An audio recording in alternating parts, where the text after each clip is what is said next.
Hello, I'm Sarah Keane, the Assistant Curate in the Golden Cap team. This week I'd like to say a little bit about weddings. Now it may seem a strange time of the year to pick for this, given that the UK wedding season is largely coming to a close as we enter autumn. But next week I'm off to Florida to the wedding of Emily and Manny. Emily is the daughter of an old friend of ours called John.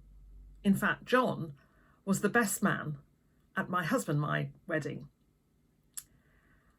Given this, when John heard I was going to be ordained, he asked whether I would like to officiate at Emily's wedding.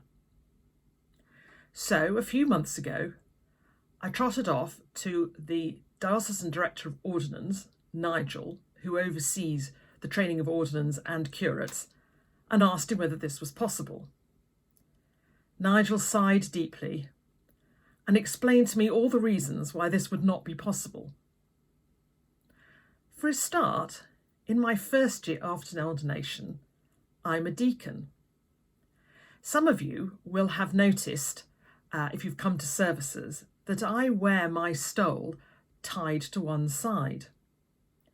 This is a bit like new drivers and their P-plates.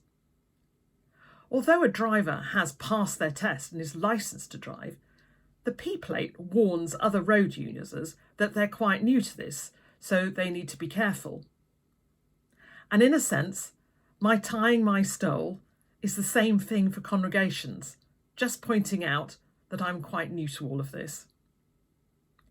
In the first year, therefore, as a deacon, I am not permitted to conduct any weddings. That will only come if, God willing, next year I go back to Salisbury Cathedral and am priested. And that opens up the ability to bless communion and conduct things such as weddings. So in a sense, there was no chance of me taking this wedding in Florida. But even then, the fact that Emily and Manny have chosen to get married in a hotel would also be a no-no, because as a Church of England minister, if I'm going to conduct a wedding, it needs to be on consecrated ground in an Anglican, or in America they call them Episcopalian Church. Emily and Manny were not keen on this because Emily is a Presbyterian and Manny's a Catholic, and whilst they want an ecumenical service, they wanted it on more secular grounds so that both sets of relatives would feel more comfortable. I feel this is a little sad, of course, because I would have loved to see them married in a church and making their vows before God. But I am sure that nonetheless, theirs will be a blessed wedding.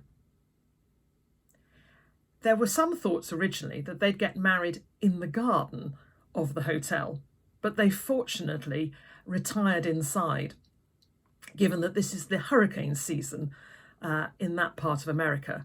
Some of you will have seen the scenes of devastation in other parts of Florida as Hurricane Ian went through last week. So at the moment, I am fervently praying for calm weather when Emily and Manny get married.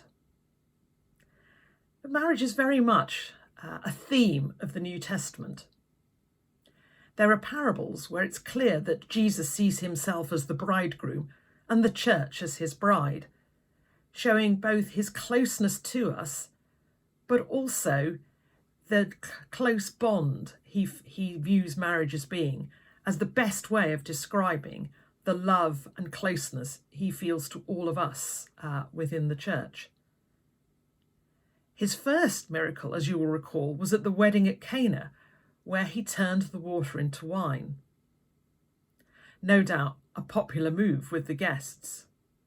Now, whilst this was a metaphor for the new message, the new wine he would be bringing to all of us, nevertheless, taken literally, it was probably quite a startling and popular move at the time.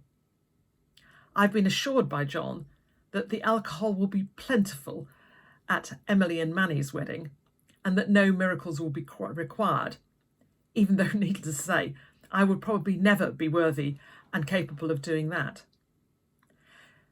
So simply as a guest, I'm really looking forward to seeing the young couple getting married, to starting their new life together. And I'm also looking forward next year to when I can be trained to undertake and officiate at such a special time in young people's lives. Thank you for listening, and look forward to talking to you again next time.